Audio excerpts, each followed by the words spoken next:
Hello and welcome to BB True Crime. I'm Beth. I am Becky. And today, well, I say today, we've just done filming the Zodiac Killer episode.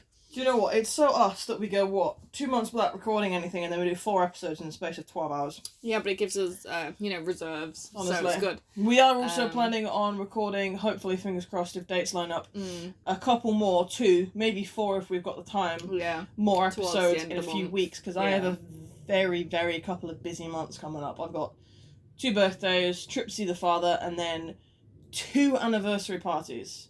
The same anniversary. Shout out to my grandparents who made it 50 years of marriage. Don't know how you did it. But that, and then right after that we've got Christmas. Yeah. So we've got a busy few months and an expensive few months. So we're trying to get up a reserve of episodes. Yeah. True. So that we can make sure that you guys are still getting content while we are running around like headless chickens. Well, we got episode 46 for you today. And obviously if you've read the title of this episode, which I'm sure you all would have done by seeing it, we are doing a bit of a more small case. Okay. A bit of a shorter episode, very likely. Pretty cool name, though. The Lady of the Dunes. Pretty cool name. It's very mystic. I like it. Yeah. So, let's get right into it. So I'm intrigued. Hit me. We got classic intro, short intro. We got what happened. What the fuck went on? And then The what resolution. happened with her identity. Okay. Oh, okay. And her possible killer. So is this a murder case? This is a murder case. So One the Lady person, of the Dune is the woman who was murdered? Yes. Got it. Found I'm guessing by in the the fact... dunes. I'm guessing by the fact that she is named the Lady of the Dune, her identity was not known for quite a while. For a long time. Got it. Yes. Okay. I like these cases. So, an unsolved case and an unidentified woman found under very bizarre circumstances. Okay. The case, however, unlike some of our cases, not only gets solved, but has depending on the circumstances, a somewhat happier ending. A resolution of some kind. Answers of some kind. Nice. Granted that we more than likely know who the killer was in the end, even after a long time waiting, and eventually, more importantly, we know her identity. Which is very important. She gets a name. Nice. Okay. Don't tell me the name until the end. Oh, no. Yeah. I don't say her identity till the identity part. No. So we figure out, we're just in it at the minute, what happened. Why is she the Lady of the Dunes? What are the bizarre circumstances? What the fuck was going on there? So, just talk to me. July 26, 1974. Okay. A 12-year-old girl... 12? No, she's not 12. Oh. Calm yourself. Ooh. This is how the body's discovered. Ooh. But it was found by a 12-year-old girl. I panicked there. I was like, 12? A bit scarring for the 12-year-old, likely. Valid. But a 12-year-old girl followed her barking dog to the decomposing body of an unidentified woman in the Race Point Dunes of Provincetown, Massachusetts. Okay. So the remains were literally just yards away from a busy road, and had a large amount of insect activity already. So she'd been there a while. Yeah. There was 2 sets of footprints that led to the body. Okay. 2? 2. Tire tracks were also found 50 yards away from the body. Okay.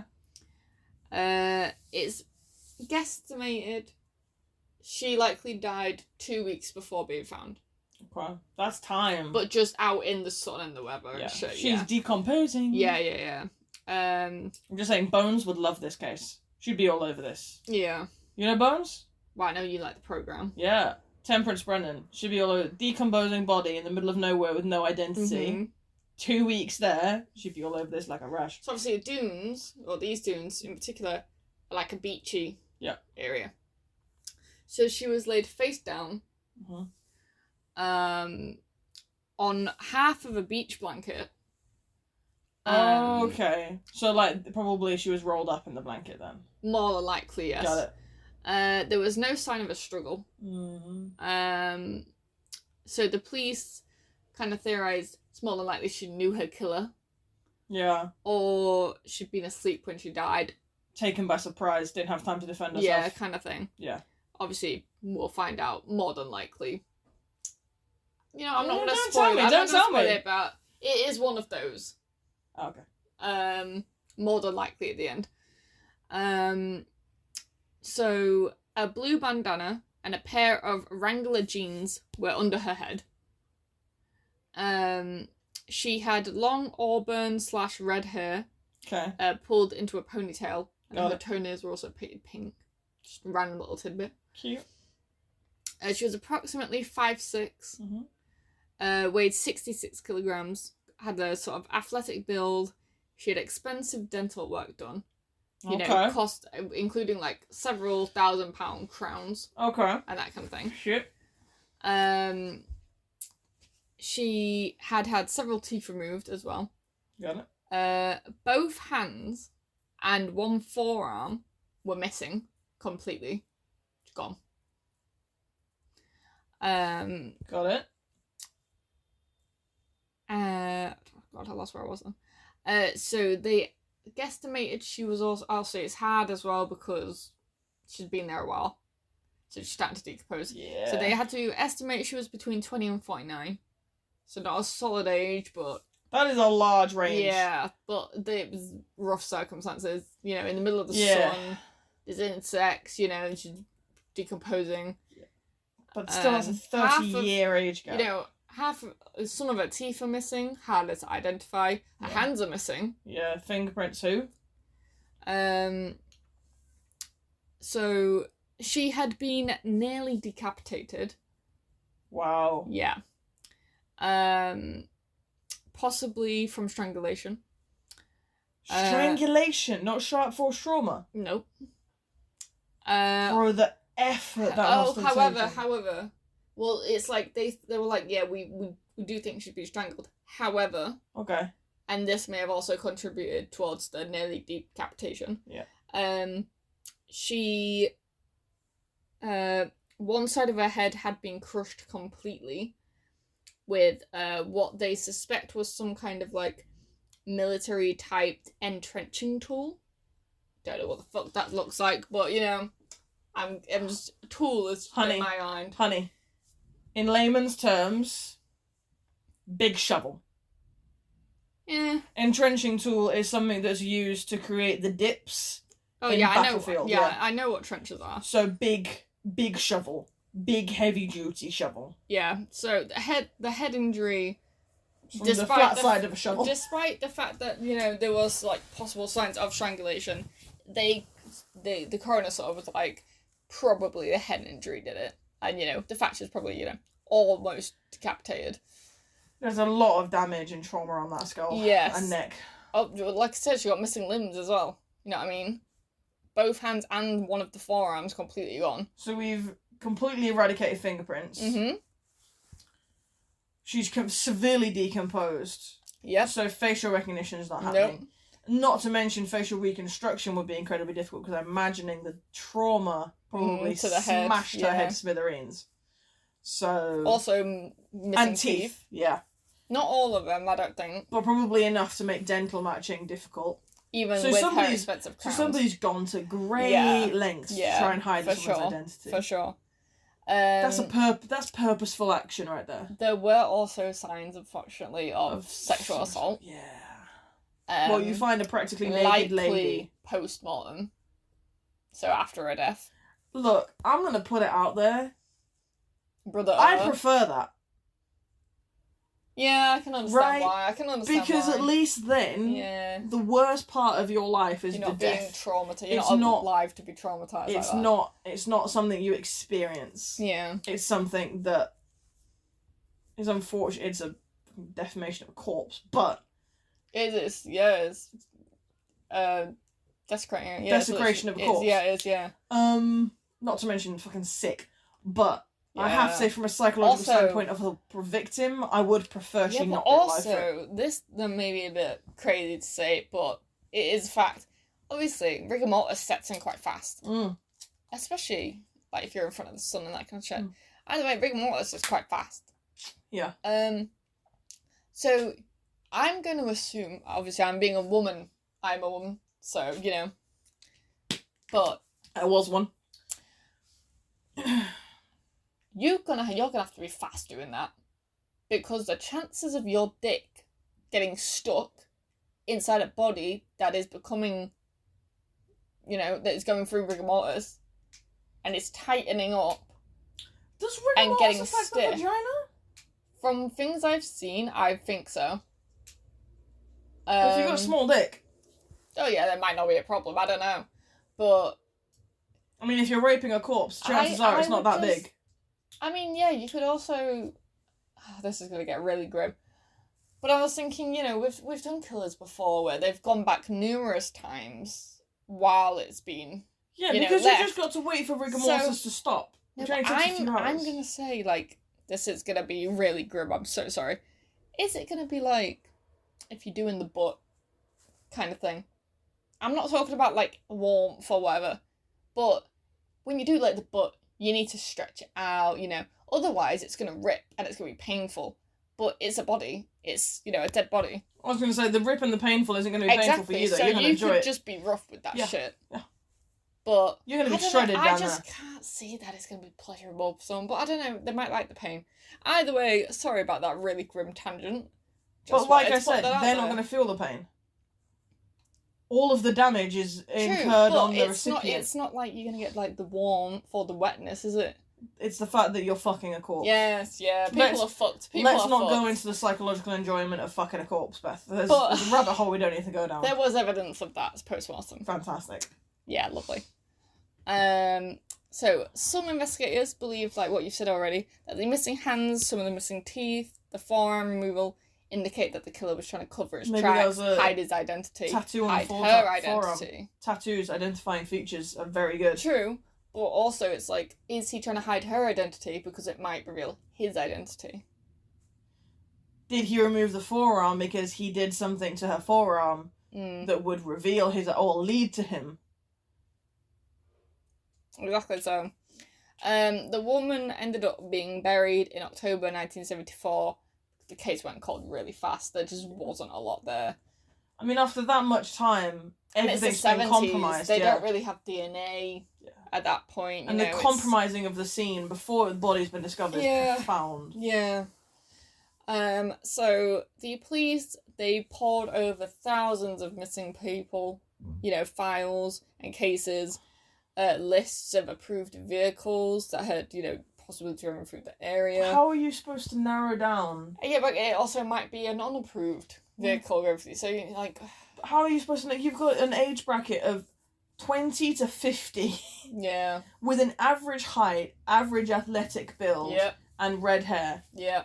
How many people in that age bracket? Oh, there must have been hundreds. And they're all missing. They couldn't find anyone. Got it. Unsurprisingly. At the scene, the sand and the beach blankets were not disturbed. Yeah. So they suggested it was like you said earlier, that the body had probably been... That was a secondary location. Yeah, dump site. Yeah. Well, there was no blood at the scene either, was there? No, Besides, there wasn't, no. You don't cut off... Yeah, like hands and shit, You don't cut off hands and nearly take someone's head off with the flat side of a shovel without there being blood splatter. Yeah. Not to mention the blanket, means of transport right there, and the tyre tracks car. True. The first facial reconstruction that they managed to do of the woman... was one. Got it. Yeah, they did it with clay in 1979. Okay. Obviously working with the best of their abilities. Which wasn't quite lacking, I was going to say. Best of your abilities of a 3-year-old with a pen for the first time. Again, nothing. Nothing, yeah. It just was so cold for so long. Then they exhumed the body in 1980. Okay. For examination again, tried to get any DNA, that kind of thing. Hasn't been long enough. They just, again, hasn't been DNA hadn't, hasn't developed enough yet. It was starting to develop by that point, but just not enough to make the difference. So they didn't find anything new. Got it. So, 20 years later. So we're 2000s now. 2000, exactly. Okay. She was exhumed again. Got it. Because now DNA had this gotten a little bit further. This might have some So they managed to get some DNA.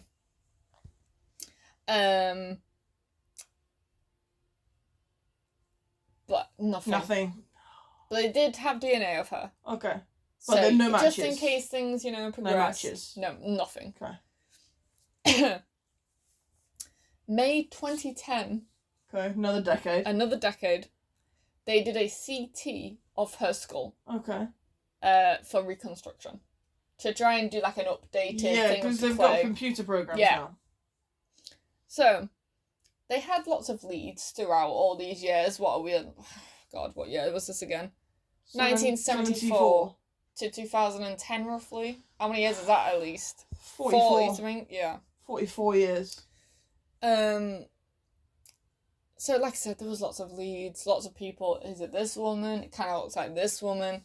No concrete ways to go. Nothing to go on. Nothing could be proven. Yeah. However, a theory, and this is, I quite like this. This is quite unique. You don't hear about this kind of thing very often. It's never been proven. Okay. But I find it interesting. Like, I even went back to the scene and I was like, interesting. All right. So, a theory came out when some people started looking at the case again, like the public, in 2015. Have a drink. She's sitting here talking, waving this empty drink around, and you can see she wants a drink, but she just keeps talking. It's all good. So... That's why I try to chat her sometimes, so I can give her an opportunity to have a drink in these episodes, because otherwise she goes hoarse. August 2015. Yeah. Some people... So let's see, her body was found in 1974. Right, so 49 years later now. Yeah. So... the timing of this doesn't really add up. Okay. But it is interesting. Right. So... hit me. unless the dates for this are wrong, I don't know. Okay. But I'm pretty sure her body was found in 1974. 74, yeah. You know the Jaws movie? Yeah. The first one. Yeah. Apparently came out in 1975. A year afterwards. Yeah. Oh no, actually this could make sense because it came out in 75, but it would have been filming before. Yeah. So, some people had been watching the movie. And they thought they saw her in the background of one of the scenes as an extra. An extra, okay. Because it looked a lot like her. And she had similar clothes to what she was found in. Or found near. Okay. So, bandana and also, wranglers, right? Yeah, also, the filming of Jaws was filmed very close to that area. Yeah, it was. And it also would have been about the time that she was killed. Mm-hmm. Okay. So it's during the film's 4th of July beach scene. A woman can be seen in the crowd in the background wearing a blue bandana and jeans similar to those found with the body. Mm-hmm. Like I said, it's never been confirmed. Okay. But you can see that woman in the background. But we have confirmed the actual killer and the actual mode of death. See, the killer is...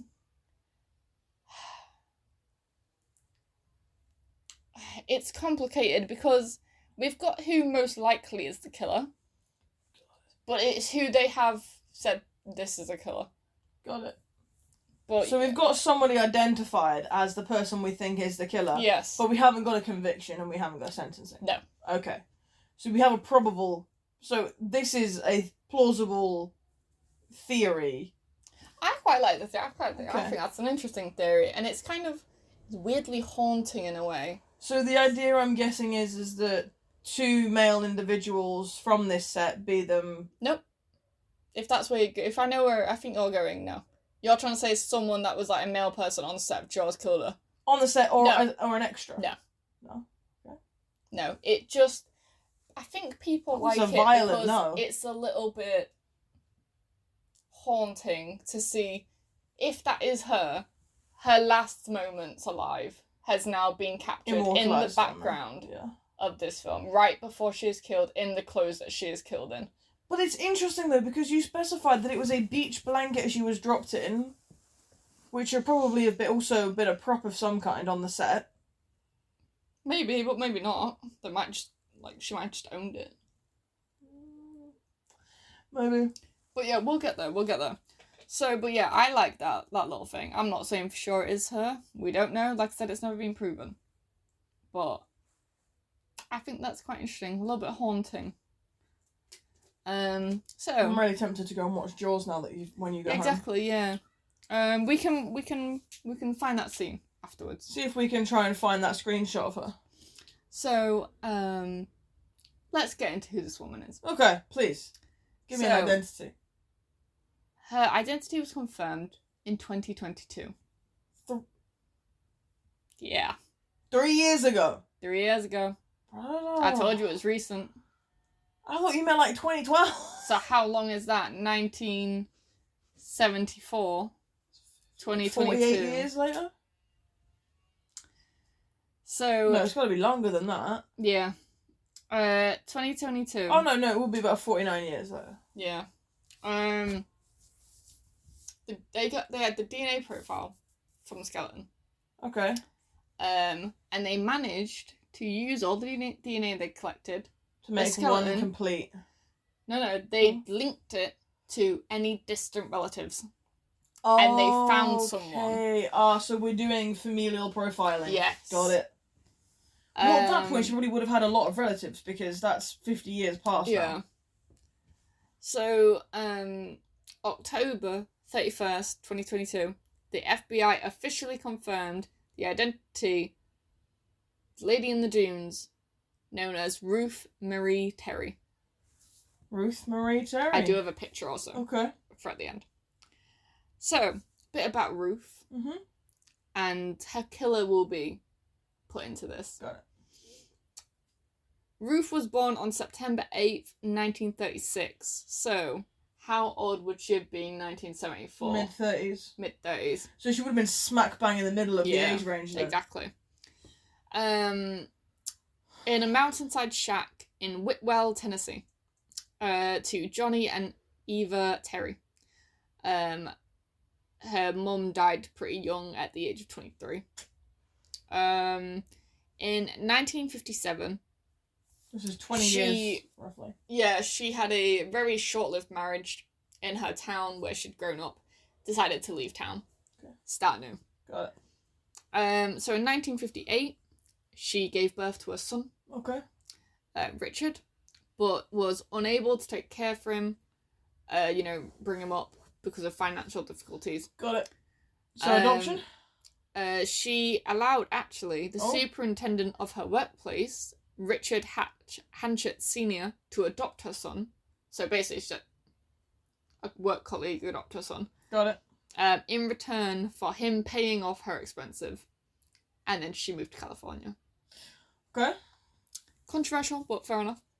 Well, Life happens. If you know that you're not in a financial position to raise a child, it takes a level of emotional maturity to admit that child might just be better off without you. Mm. Especially if your circumstances aren't looking to change anytime soon. However, 1972, 2 years before she's murdered. Got it. She did try and reach out to her son. Okay. Richard. Got it. But he didn't feel like he was ready to meet her because he'd had a drug overdose, which left him in a coma for 18 days. So that meant that he would never get to meet his mother. Because, like I said, 2 years later, she'd be murdered. Yeah. Brother, that's a regret right there. Yeah. Oh, wow. To be fair, they could have met after he come out of his coma, but like I said, it just says that he didn't feel ready. But obviously you've got the emotional fallout of having been in the coma, what led you to drug overdose in the first place, the reality of your close call with death. Yeah. Not to mention, you've just said no to this woman. Mm. How are you then going to turn around and say yes? Yeah. That's a difficult position to be in. Well, like I said, she did try and reach out, but it just didn't happen. So I'm also going to guess it was through, like, Richard's family that the connection was made to Ruth. Well, I mean, only child so far from what we can tell. I'm aware. So, on February 16th, 1974, the year of her death, she married someone called Guy Rockwell Muldovin in Nevada. Got it. 4 days before her death, they visited her family. Okay. Her grandniece said that her husband seemed to be quite possessive, and that when they visited 4 days before her death, she wasn't being herself. Okay. She married him recently before this, didn't she? Yeah, the year of her death, yeah. So they married on February 16th. She died July 26th, that same year. So 4 months. Yeah. Right, okay. Yeah, not great. 4 months, cool. So Ruth and Guy had also told her family that they were going to be travelling all over the US, and so that's what they would be doing. Obviously, that didn't happen. In the late summer of 1974, around her death, her husband returned to Ruth's family to tell them that she was missing. But this is around the time she would be murdered. Okay. Late summer. So the husband's turned around and said missing, not murdered. Yeah. Got it. So then the family hire a private investigator. Okay. Who found that her belongings had been sold. And apparently, she's left to join a cult. She hasn't. She's dead by this point. Obviously. On the beach. You know what I mean? So, I'm presuming the husband is the suspect in this situation. Yes. Right. So what close to home, usually. So what he's playing is, she's run away. Yeah. She's and missing sold, now. She's sold all of her possessions to join a cult. to go and join a cult and fund this journey to a cult. But in the 70s, that was quite... It did happen, to be fair. No, but it was quite a common thing that, like, police would tell, like when, like, teenagers, runaways, or, like, people go hitchhiking. Yeah. A lot of the times when they get reported missing, because it was the 70s, the police would be like, oh, they've either gone hitchhiking, you know, they'll be back soon, or they've joined one of the cults. You know, it was surprisingly a common thing back then. Incredibly. So that's just what it got put as. The family obviously did not really believe that at all, because it just said that they were going to go travelling over the US 4 days ago. Not to mention, they're newly married. Yeah, I mean, 4 months. 4 months, newly married. And he's already acting possessive. And you don't marry an individual and then run away from them to go and join a cult. Mm-hmm. Not unless there's something it's just dodgy. But it does get a bit more dodgier. Oh, of course it does. So November 2nd, 2022. Yep. Back to modern day. Mm-hmm. They obviously, now that we've got an identity, people are like, is there any more information? Does it say who the match went to? Like, who the modern day family member was? No, I'm just... presuming some kind of great-grandchild. It just says distant relatives, and she only had one child, so it would be someone in Richard's line. Somebody put one of his kids, probably. Yeah. If not. So, November 2nd, 2022. Obviously, it was like the month before that they got her identity. Yeah. This is, it's a few days afterwards. They wanted more information. Understandable. About her husband. Also understandable. Who is now deceased. He sounds suspicious as hell. But obviously, it's been a cold case for years. Yeah. He is now dead in 2022. So we got away with it. So... Not in spirit, he didn't. Jesus knows. A bit about Guy. Jesus knows. Yeah. A bit about Guy. Got it. Guy used to serve in the military during World War II. He had a kid, so he got married, that didn't work out. He got married again, had a kid with his second wife. Okay. However, his daughter and his second wife went missing. And he was actually the prime suspect. Shocking, I know. That's not shocking, that's the problem. He did try. I am unshocked. He knew he was the prime suspect, so he did try running away. They caught him, and he was arrested, but not for their deaths, because A, there was no bodies, B, no evidence. Yeah. He was arrested because they probably told him to stay in the vicinity. Yeah, and he tried to leg it, yeah, so. But somehow, not done for that. Got it. So, then, he got married again. Mm-hmm. That didn't work out, because then he stole $10,000 from his third wife's family, actually did get charged for that. He got a 15-year sentence. But that got changed to probation as long as he paid the money back. Which I'm guessing he did. So, also, it's not going great here. We've got a bit of a pattern going on. With him and his wives. Questionable behaviour. Questionable behaviour. You wait for this next sentence. So, the police actually did find that he owned a septic tank that had dismembered human body parts in the tank.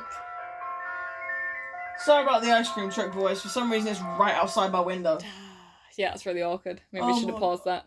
But yeah, the septic tank was found with dismembered human body parts in. But they didn't do it about it because they couldn't match them to anyone. What do you mean? You have evidence of... You found dismembered human body parts. remains. What are you doing? I suppose it's because... the problem is, the right? Time. The problem is, from a police perspective, body parts, yes. No evidence of a murder. There are body parts in a septic tank. Yes, there are body Crazy parts. But probably a hand, a foot. There's no heads. It's crazy business. There's no heads. Crazy business. Because otherwise, it's not considered like evidence of a fatality. If you're missing a head, obviously somebody's dead. But if you're missing an arm or a hand or a limb or a leg or a foot, not evidence. Let's just say, first of all, it's got 2 missing people. Yeah, I know. That he's a prime suspect in. I imagine they tried to match him to those missing people and it didn't work. I don't know, it never says anything like that. But he was also, if we're not counting Ruth, the prime suspect in 2 other things. One was the prime suspect in the murder of a truck driver called Henry Lawrence. Okay. And his girlfriend. Oh my god.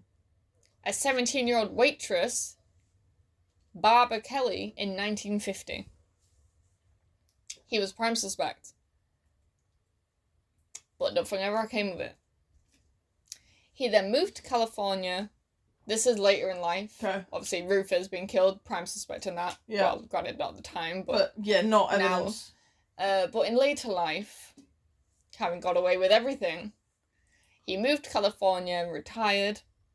From murdering people? Yeah, he would volunteer at a radio station, and he ran a tobacco shop for a while, and then died of an illness, didn't say what it was. He did also remarry as well. Did this one make it to adulthood? I'm gonna guess so. It said survived by his wife, so yes. But on August 8th, 2023, he was officially stated as Ruth's killer. To be the murderer of And Ruth. case closed. Case closed, okay. There's a picture of Ruth, by the way. She looks so cute. She's so pretty. Yeah. But, yeah, she really picked a bad apple there.